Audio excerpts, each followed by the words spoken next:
Darshan fan ಇಂದ ನಟ ಪ್ರಥಮ್ ಮೇಲೆ ಹಲ್ಲೆ ಆಗಿದ್ದಾದ್ರೂ ಯಾವಾಗ, ಹಾಗೇನೆ ಆ ವಿಚಾರವಾಗಿ ಮಾತಾಡ್ಲಿಕ್ಕೆ ನಮ್ಮ ಜೊತೆ ನಟ ಪ್ರಥಮ್ ಇದ್ದಾರೆ. ಬನ್ನಿ ಮಾತಾಡ್ಸೋಣ.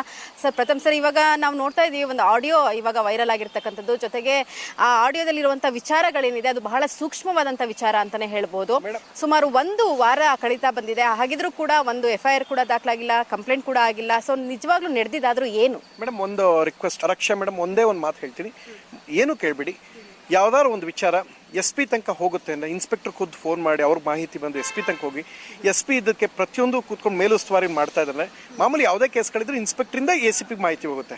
ಬಟ್ ಇದು SP ತನಕ ಹೋಗಿದೆ ಅಂದರೆ ವಿಷಯದ ತೀವ್ರತೆ ನಿಮ್ಗೆ ಅರ್ಥ ಆಗಿದೆ ಅನ್ಕೊಳ್ತೀವಿ. ಮೇಡಮ್, ಹಿಂಗೊಂದು ಕೆಲಸ ಮಾಡಿ, ಅವ್ರ ವೆಪನ್ಸೇ ತೋರಿಸಿಲ್ಲ, ಸಮಸ್ಯೆನೇ ಆಗಿಲ್ಲ, ಏನೂ ಆಗಿಲ್ಲ ಅಂದರೆ ಶಿಕ್ಷೆ ಕಾನೂನ ದಿಕ್ ತಪ್ಪಿಸೋದಕ್ಕೆ ನನಗಾಗತ್ತಲ್ವಾ? ಆಗುತ್ತಾ ಆಗಲ್ವಾ? ಒಂದು ಕಾನೂನ, ಒಂದು ವ್ಯವಸ್ಥೆನ, ಒಂದು ಒಕ್ಕೂಟದ ವ್ಯವಸ್ಥೆನ ದಿಕ್ ತಪ್ಪಿಸೋದಕ್ಕೆ ಪ್ರಥಮ ಆಗಬೇಕು. ಅಕಸ್ಮಾತ್ ಆ ತಪ್ಪು ನಾನು ಮಾಡಿ ನಂಗೆ ಆಗುತ್ತೆ.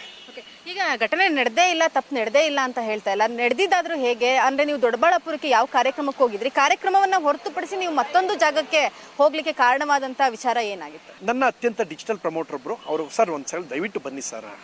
ಏನಕ್ಕೆ? ದೇವ್ರ ಕಾರ್ಯಕ್ರಮ, ಯಾರೋ ಕಾಯ್ತವ್ರು ಸರ್, ಬರೋಕ್ಕಾಗಲ್ಲ, ಫಸ್ಟ್ ಪ್ರಸಾದ ತಿನ್ಬೇಕು. ತಿಂತಾ ಕೂತ್ಕೊಂಡು ಅಷ್ಟೊತ್ತಿಗೆ ಎಲ್ಲ ಕವರ್ ಮಾಡ್ಕೊಂಡ್ರು, ಎಲ್ಲ ಕವರ್ ಮಾಡ್ಕೊಂಡ್ರು. ಬನ್ನಿ ಸರ್, ಅಲ್ಲಿಂದ ಇನ್ನೊಂದಷ್ಟು ಕಡೆ ಬಂದ್ರು. ಅದೆಲ್ಲ ಎಷ್ಟು ಜನ ಇದ್ರು? ನಿಮ್ಗೆ ಅಲ್ಲೇನಾದ್ರು ಸೂಕ್ಷ್ಮತೆ ಏನಾದ್ರು ಗೊತ್ತಾಯ್ತಾ? ಏನಾದ್ರು ಸಮಸ್ಯೆ ಆಗ್ಬೋದು ಅಂತ ಸೂಕ್ಷ್ಮತೆ ಗೊತ್ತಾಯ್ತಾ? ಇಂಥ ಅಭಿಮಾನಿಗಳಿರ್ತಾರೆ, ಇವ್ರ ಬಗ್ಗೆ ನಂಗೆ ಸಮಸ್ಯೆ ಇಲ್ಲ, ಮಚ್ಚತ್ಕ ಬರ್ತಾರೆ ಸಮಸ್ಯೆ ತಗೊಂಡೋಗಿ ಬರ ಇಂಥವ್ರು ಇದ್ರೆ ನಾವು ಏನೂ ಸಮಸ್ಯೆ ಮಾಡ್ಕೊಂಡು ತಗೊಂಡ್ಬಿಡು. ದೇವ್ರ ಪ್ರಸಾದವನ್ನ ತಿಂತಾ ಇದ್ರಿ, ಅವಾಗ ನಿಮ್ನ ಕವರ್ ಮಾಡ್ಕೊಂಡ್ರು ಒಂದಷ್ಟು ಜನ ಅಂತ ಅಂದ್ರಿ. ಸುಮಾರು ಎಷ್ಟು ಜನ ಇದ್ರು? ಅವ್ರು ನಿಮ್ನ ಕವರ್ ಮಾಡ್ಕೋತಿದ್ದಾರೆ ಅಂತ ಅನಿಸ್ತಾ ನಿಮ್ಗೆ? ಮೇಡಮ್, ನನಗೆ ಸೂಕ್ಷ್ಮ ಪ್ರಜ್ಞೆ ಚೆನ್ನಾಗಿದೆ. ನಾನು 8 ಗಂಟೆ ಮೇಲೆ ಎಲ್ಲೂ ಹೋಗಲ್ಲ. ಈ ಕುಡುಕರು ಪಾರ್ಟಿ ಅದು ಇದು ಎಲ್ಲೂ ಹೋಗಲ್ಲ. ನನಗೆ ನನ್ನ ಹತ್ರ ನೀವು ನಂಬಲ್ಲ, 3 ಲಕ್ಷ ರೂಪಾಯಿ ಫಾರಿನ್ ಡ್ರಿಂಕ್ಸ್ ಯಾರೋ ಕೊಟ್ಟರು, ಈಸ್ಕಂಡೆ. ನನ್ನ ಲೈಫಲ್ಲೇ ಕುಡ್ದಿಲ್ಲ. ಸೊ ರಕ್ಷಕ್ ಅಲ್ಲಿದ್ರು ಕೂಡ ನಿಮ್ ಸಹಾಯಕ್ಕೆ ಬರ್ಲಿಲ್ಲ ಅಂತಕ್ಕಂಥದ್ದು. ಸೊ ಇದನ್ನ ನೋಡಿದಾಗ ಎಲ್ಲ ಒಂದ್ ಕಡೆ ಇದು ಮೊದಲೇ ಚರ್ಚೆ ಆಗಿತ್ತು. ಪ್ರಥಮ್ ಬರ್ತಾ ಇದಾರೆ, ಅವ್ರನ್ನ ಈ ರೀತಿಯಾಗಿ ಬೆದರಿಸುವಂತ ಕೆಲಸ ಆಗೋಣ. ನಾನು ಹಂಗೆಲ್ಲ ಆರೋಪ ಮಾಡಲ್ಲ. ಬಟ್ ಅವ್ರ ಜೊತೆ ಅರ್ಧ ಗಂಟೆಗೂ ಮುಂಚೆ ಮಾತಾಡ್ತಾ ಇದ್ರು ರಕ್ಷಕ್. ನೀವು ರಕ್ಷಕ್ ನನ್ನ ತಮ್ಮನ ತರ.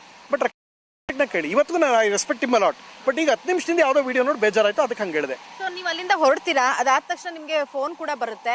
ಅಂದ್ರೆ ಎಲ್ಲೋ ಒಂದ್ ಕಡೆ ಮೆಸೇಜ್ ಕೂಡ ಪಾಸ್ ಆಗಿತ್ತು ಆಲ್ರೆಡಿ, ನಿಮ್ಮ ಮೇಲೆ ಈ ರೀತಿಯ ಹಲ್ಲೆ ಮಾಡ್ಲಿಕ್ಕೆ ಆಗಿರ್ಬೋದು ಅಥವಾ ನಿಮ್ಗೆ ವೆಪನ್ಸ್ ತೋರಿಸಿರೋ ವಿಚಾರವಾಗಿರ್ಬೋದು, ಮೆಸೇಜ್ ಕೂಡ ಪೊಲೀಸ್ ಇಲಾಖೆಗೆ ಪಾಸ್ ಆಗಿತ್ತು ಅಂತೀರಾ? ಅಂದ್ರೆ SP ಇದಕ್ಕೆ ಇನ್ವಾಲ್ವ್ ಆಗಿದ್ದಾರೆ ಅಂದ್ರೆ ಅಲ್ಲಿ ತನಕ ಹೋಗಿದೆ ಅಂದ್ರೆ ವಿಷಯದ ತೀವ್ರತೆ ನೀವು ಅರ್ಥ ಮಾಡ್ಕೊಂಡು. ಮೇಡಮ್, ಒಂದು ವಿಷಯ ಹೇಳ್ತೀನಿ ಕೇಳಿ, ನಾನು ಹೇಳಿದ ಸತ್ಯನ ಸುಳ್ಳ ಪಕ್ಕಕ್ಕಿಡಿ. ಇನ್ನು 3 ದಿನದಲ್ಲಿ ರಿಸಲ್ಟ್ ಬರುತ್ತೆ, ನಿಮ್ಗೆ ಗೊತ್ತಾಗುತ್ತೆ. ಹೇಗೆ ಹೊರಗಡೆ ಬಂದ್ರಿ? ಆ ಸಿಚುವೇಶನ್ ನ ಹೆಂಗ್ ಹ್ಯಾಂಡಲ್ ಮಾಡಿದ್ರಿ? ಮಾತಾಡಿದೆ ಅರ್ಧ ಗಂಟೆ ಸ್ಮೂತ್ ಆಗಿ. ನನಗಲ್ಲಿ ರಫ್ ಆಗಿ ನಡೀತಾ ಇದೆ ಗೊತ್ತು, ನಗ್ನಗ್ತಾ ಒಳ್ಳೇದಾಗ್ಲಿ ಸರ್, ನಮಗೂ ಪ್ರೀತಿ ಇದೆ, ಮಾಡೋಣ ಬನ್ನಿ ಸರ್, ಆಯ್ತು ಸರ್, ಆಯ್ತು, ಒಳ್ಳೇದಾಗಿ, ಇನ್ಯಾವುದೋ ಒಂದು ಒಳ್ಳೆ ಕಾರ್ಯಕ್ರಮದಲ್ಲಿ ಒಟ್ಟಿಗೆ ಸಿಗೋಣ ಸರ್ ಅನ್ನೋ ಥರದಲ್ಲಿ ಮಾತಾಡ್ಕೊಂಡು ನಗ್ನಗ್ತಾನೆ ಮಾತಾಡ್ಕೊಂಡು ಎದ್ದು ಬಂದೆ. ನೀವು ಯಾವಾಗ ಜಗದೀಶ್ ಅವ್ರ ಜೊತೆ ಮಾತಾಡಿದ್ರಿ, ಅದು ಕೂಡ ವೈರಲ್ ಆಯ್ತು. ಸೊ ಎಲ್ಲೋ ಒಂದ್ ಕಡೆ ಜಗದೀಶ್ ಅವ್ರ ಹತ್ರ ಬೇಕಂತಾನೆ ಮಾತಾಡಿ ವೈರಲ್ ಆಯ್ತಾ? ಅದಾದ್ಮೇಲೆ ನೀವು ಕೂಡ ಶೇರ್ ಮಾಡ್ತೀರಾ? ಹಾಗೆ ಅನ್ಕೊಳ್ಳಿ. ನಾನು ಶೇರ್ ಮಾಡಿದ್ದು ಅದಲ್ಲ, ನಾನು ಶೇರ್ ಮಾಡಿದ್ದು ಟ್ವೀಟ್ ಮಾಡಿದ್ದು. ನಾನು ಯಾವುದು ಶೇರ್ ಎಲ್ಲ ಮಾಡೋಕ್ಕಲ್ಲ, ಡಿಲೀಟ್ ಮಾಡಿ ಅಂತ 100 ಸಲ ಹೇಳಿದ್ದೀನಿ, ಎಲ್ರಿಗೂ ಹೇಳಿದ್ದೀನಿ.